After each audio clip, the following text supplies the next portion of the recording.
Hello everyone and welcome back to the final segment of the day here on the GSMC Fantasy Sports Podcast, and it should be a good one of my favorite segments of doing this show here, my weekly Shadow Report. The key wide receiver cornerback matchups will define the week in fantasy sports, and this is kind of a Shadow Report first here. Most of these matchups that I'm going to discuss, I believe, are first-time matchups. All but one of these matchups has happened before. It's hard to believe myself, I think, but it just goes to show that sometimes in the league, certain things don't come about until, when the moment's ready. Some of these matchups are between very young players, and it will really go to show the tenor of how the NFL is changing if some of these players win their respective matchups. But these are the four unquestionably biggest matchups of the weekend, in my opinion, that I found. Without further ado, let's jump right into them. Starting off with the only one that I believe has happened before, as you can see on my screen here, Terry McLaurin versus Jalen Johnson. Now, this one is a highly intriguing one just because Terry McLaurin, through experience alone, should have the edge. But the Bears secondary, man, this is a secondary that I've been singing their praises all season. And not for nothing, Jalen Johnson might be the best one. Was a Pro Bowler last year. A guy who really is very rangy, is a great communicator for this secondary, and someone who will try and stand up to the challenge the best he can. And not for nothing, the Bears haven't faced too many high-end receivers. Christian Kirk last week. He did face Calvin Ridley and DeAndre Hopkins, but in a very inept offense in Tennessee. So Terry McLaurin is definitely one in which you feel like is going to be the toughest one just because of how he's played this season in this offense. But it will also come down to who's throwing him the football. If it's Marcus Mariota, will we see as many deep shots as we've seen with Jaden Daniels under center? So that's a huge question, and that could swing the momentum in Johnson's favor, but it's still a matchup of intrigue here, and the only one, in fact, that I believe has happened before. So I do feel like Terry McLaurin I will give the slight edge to in this one, but it's something to monitor if Mariota ends up being the starter this week. But it's still an exciting one, nevertheless. The second one I want to discuss is the first one that hasn't happened before, and is a very telling matchup here for how this game could go and how the trajectory of these respective teams' seasons could go, so to speak. Jamar Chase going up against Quinyon Mitchell. This is the first time, of course, as Quinyon Mitchell is a rookie, that these two have faced off, and hopefully it won't be the last, even though they are in different conferences. But I think what I mean when I say the trajectory of these respective teams' seasons will be drastically altered through the winner of this matchup is because if Jamar Chase wins this matchup, I feel like it proves that the Bengals are not a fluke through the 3-game winning streak. I feel like the Bengals offense has been one of the more underrated over the past 3 weeks of the season, and Jamar Chase has been the key to that success. That deep ball connection between him and Joe Burrow is one of the best ones in the league, and it's going to threaten a young rookie corner in Quinyon Mitchell more than he's ever been threatened before. But give him his due here. If he does win this matchup, which he's certainly capable of, one of the better corners in this year's draft class, I do feel like the Eagles are justified in what they're doing defensively in, trying to still have the experience of guys like Slay in that secondary, and also incorporating a youthful vibrancy with guys like DeJean, guys like Blankenship, who's still only 25, guys like Mitchell. And it really will prove, most importantly, that there's a place for the Philadelphia Eagles sort of complementary style of defense in the league. And I do feel like Jamar Chase is someone who is just too versatile in how he can help Joe Burrow.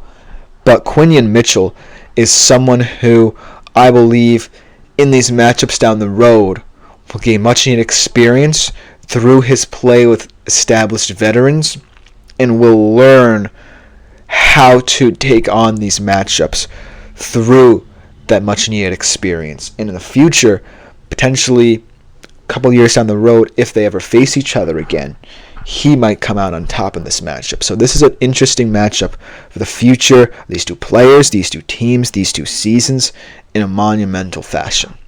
The third one, though, that I want to talk about, we talked about this guy a little bit earlier, Brian Thomas Jr.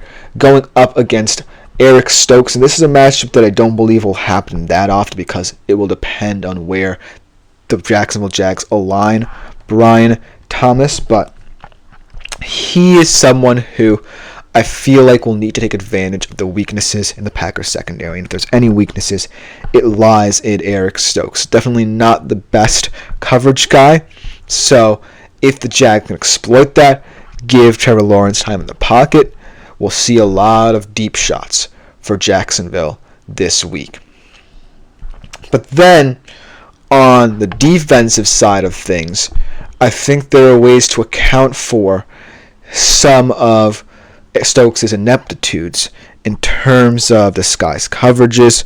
I do feel like what I love about Jeff Hafley is that he's not overly reliant on his secondary. He knows that the front can get pressure on the QB. And so, looking at this matchup, yes, it is kind of scary to contemplate if that Lawrence and Thomas connection gets going. But I still favor not just, Eric Stokes in a weird way because we have to talk about him in this matchup, but the Packers secondary. I just feel the strength of that secondary alone allows for it to compensate for the weaknesses in this team, in the structure. So I don't necessarily think this first-time matchup is one that has this certain gravitas to it, or in many ways that much importance, but it's still one in which 1v1 looks like a mismatch because of the overall play of that unit for the Packers could be brought into light if Trevor Lawrence and Thomas want to develop that connection in this game early and often. So I don't really know how to describe how I feel about this game, but it's one in which I feel like we're going to take more stock on the offensive side of things than the defensive side of things because it's all about, like I said, that Lawrence-Thomas connection.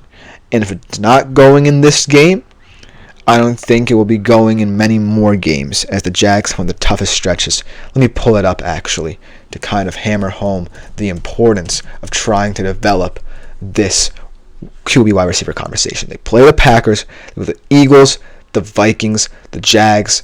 They play the Lions, the Jags, and the Texans in the next 5 weeks. So that is a tough gauntlet of tough defenses, and you need some kind of development in this relationship between these two guys to become a positive factor for this team going forward, or the season will fall even more off the rails if that is in play here. But it's just something to monitor as well. And then the final matchup that I want to go over, again, one that I don't necessarily expect to be as flashy as I initially thought, but one to still keep in the back of your mind. Devontae Adams going up against Christian Gonzalez. Now, this matchup, I feel like, is one highly contingent on the makeup of the Jets' offense and how it plays week in, week out against different teams. I feel like against far superior defenses, much like what would happen with the Steelers, they're going to struggle. And I feel like if they don't continue trying to evolve Breece Hall in this offense, then I feel like the ineptitudes of the passing attack will rear their ugly heads.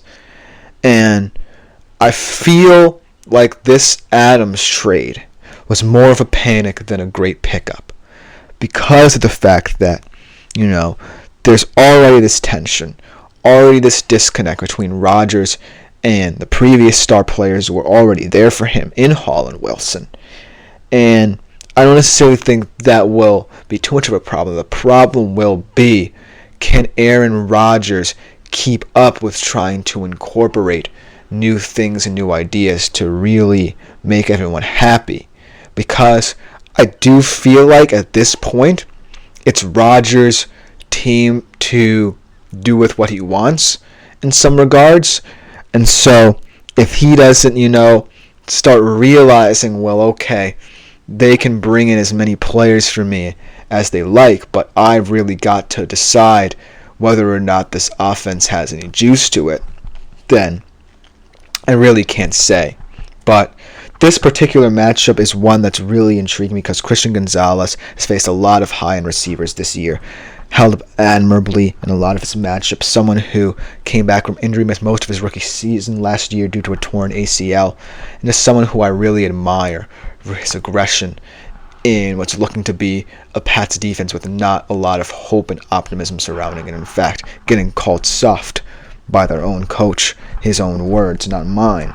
So I do feel like this matchup is going to go under the radar, but still one that I personally feel like can be a nice little spectacle, if the Jets offense gets right, and if Davante Adams in particular gets right, because he loves to exploit the middle of the field, loves to take advantage of running different routes, and so that could really, hinder Christian Gonzalez's development here, but it's all dependent on what the Jets bring. But that should just about do it. Let me know what you think in the comments about this show and this past segment. But other than that, this has been the GSMC Fantasy Sports Podcast, brought to you as always by the GSMC Sports Network. I've been Christopher Shepard. Thank you all for tuning in. If you want more content as this or want to look into more podcasts here on the network, consider liking, following, and subscribing to both the show and the network. A great way to interact with all of us here at the network. But if you want to interact more directly with certain shows, continue doing what you're doing, making yourselves available to the Super Chat, Super Thanks, and Super Stickers features here on YouTube. Great way to contribute and interact. Greatly appreciated by all. But other than that, same time as always tomorrow with another great show, 3:30 p.m. Eastern. But other than that, thank you all for tuning in. I am out.